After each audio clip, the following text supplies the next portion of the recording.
Hey, what's up everyone? My name is Emile Hoogenhout, aka Bear. I was a 2011 Red Bull Music Academy participant, and I'm a music producer and session musician. I play acoustic drums and fretless bass, and today I'm going to show you various elements of my Ableton Live setup. I've been using Ableton probably for the past 11 years, and I'm going to show you various elements of my template to simplify the compositional process and have you actually concentrate on making music rather than focusing on dragging and dropping samples and worrying about rubbish like that, so you can actually get down to business. So here we go. I'm going to show you how to create a drum rack that you'll basically be able to use with all your live templates, like for example, if you're doing different styles of music, if you're doing dubstep, if you're doing house, if you're doing drum and bass, it doesn't matter. At the end of the day,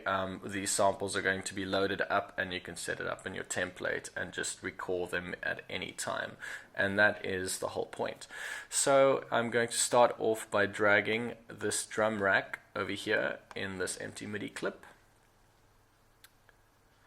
And now you can actually see here are the macros and the empty cells, and I'm going to be using sampler.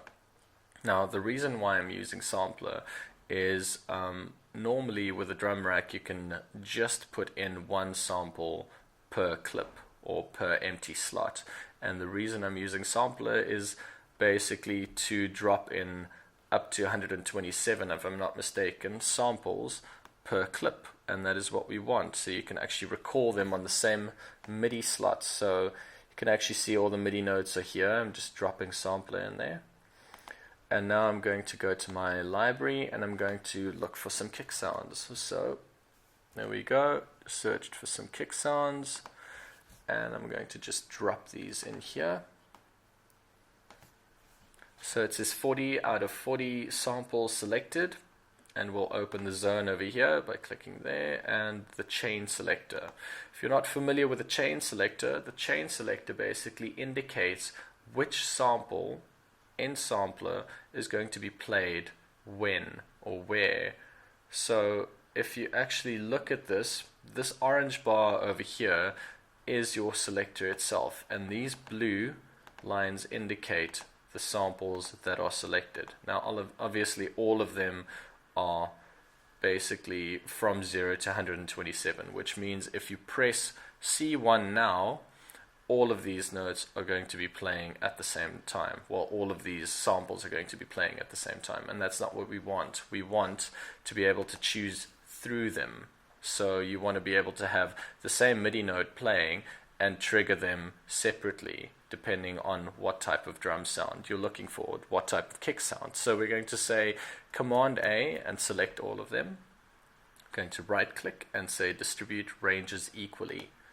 So that distributes all these kick sounds equally from 0 to 127. So all 40 kick sounds are now in separate sections, which means you can compose and you can sift through these drum sounds. I'm going to use my APC just to trigger the sounds quickly, and now you can actually see what I'm talking about. So when this is on 0 over here, it's going to be triggering this kick sound. When it's over here, it's going to be triggering this kick sound. So you can actually sift through them.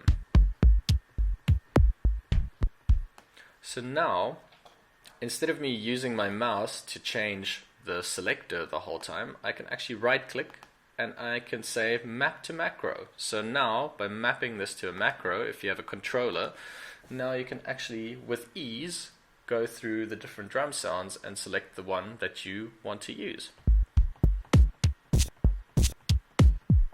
It's perfect. Okay, so now that you have that down, I can actually show you the modification that I've made to personalize my drum rack to my specifications.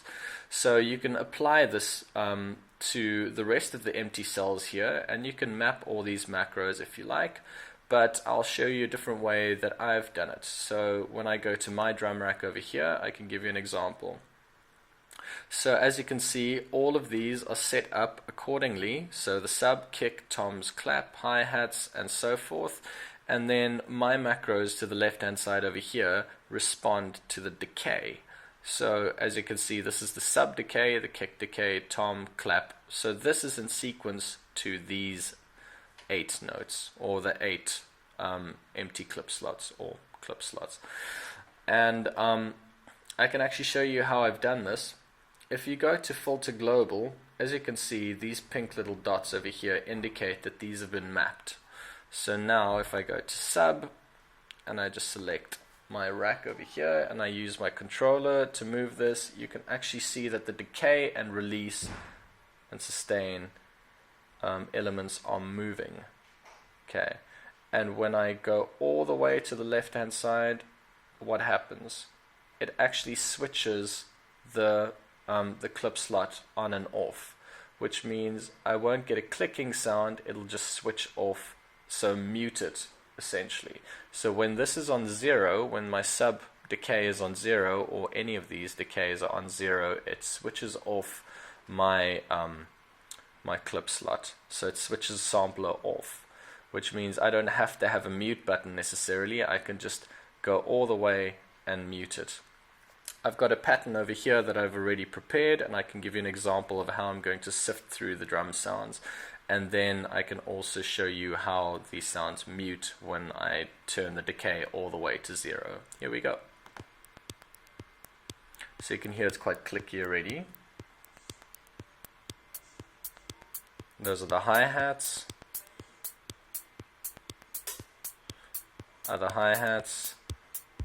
Here's a kick.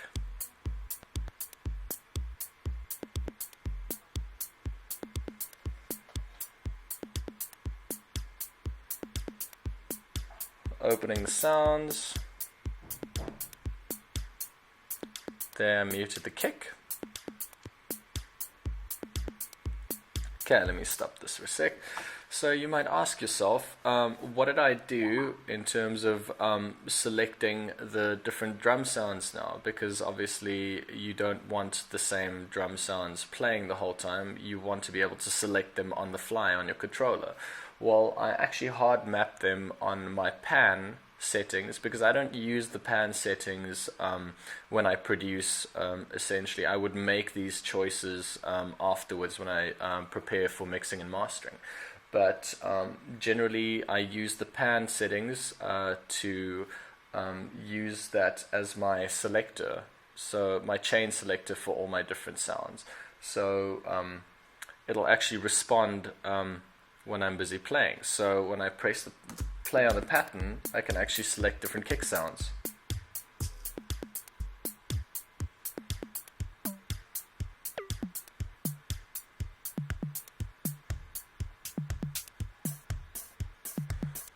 Which means now, simultaneously, I can change the attacks. So while I'm busy playing live, I can actually record these in automation view. So I can actually record the automation in clip view, and that could play back. So yeah, that's pretty much how I do that. So that is my drum rack sound, or my drum rack that I set up, and those are the different ways that I approached using the drum rack. So that's how you take care of your drum rack. I'm going to show you how to create your own instrument rack, basically for sequencing. So exactly the same concept.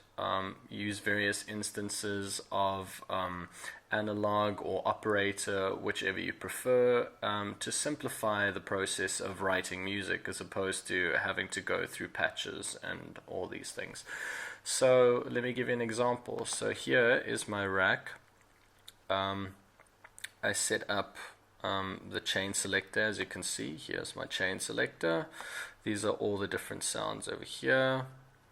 So different instances of operator or analog. And I've got my voices, whether it's mono or more than one voice being played at the same time. Okay, my wave chain, so these are different waveforms. The sustain, that's pretty self-explanatory. The filter is also self-explanatory. The attack, the octave, and then I've got vinyl or tape. that is an add-on that I actually put together when I saw an instrument rack that Afro DJ Mac actually came up with. He's a phenomenal producer, and also he's a fantastic lecturer on Ableton as well. He makes these phenomenal racks, and I really appreciate what he has to, offer. So here we go. That is pretty much how it looks, and I want to show you how to make your own. So if you go to your empty MIDI clip over here and you drop in your instrument rack over here, let's just open that up. Okay, so here is your chain selector again, and we are going to drop a couple of instances of analog, for example. Okay, so let's duplicate that. Let's just have 3 for the time being. Okay, so let's select them all, and let's right click and say distribute ranges equally, because you don't want them playing at the same time. Oh, sorry, I had to move this all the way to the side so we can do that properly. There we go. And I want to map the chain selector quickly, so I'm going to right click and map that to macro 8. So there we go, and now we need different instances, so different patches of analog. So let's stay with bass, so let's drop a couple of patches. So that's the one, whichever you prefer. You can drop any patch you feel sounds cool for you. There we go, they're all dropped. Okay, so we've already taken care of the chain selector. So now we want to add, let's say, the filter. So if we're looking at this sound over here, let me just arm it, and we can actually see which elements are going to be making a difference, which filters.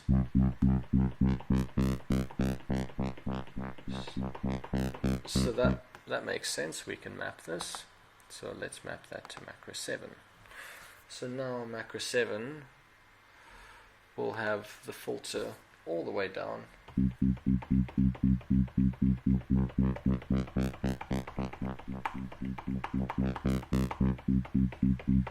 We can go to the next one, and we can select that, and we can find out which,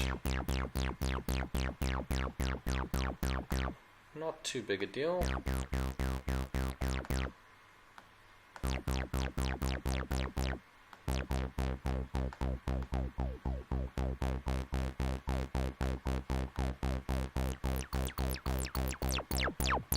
There we go.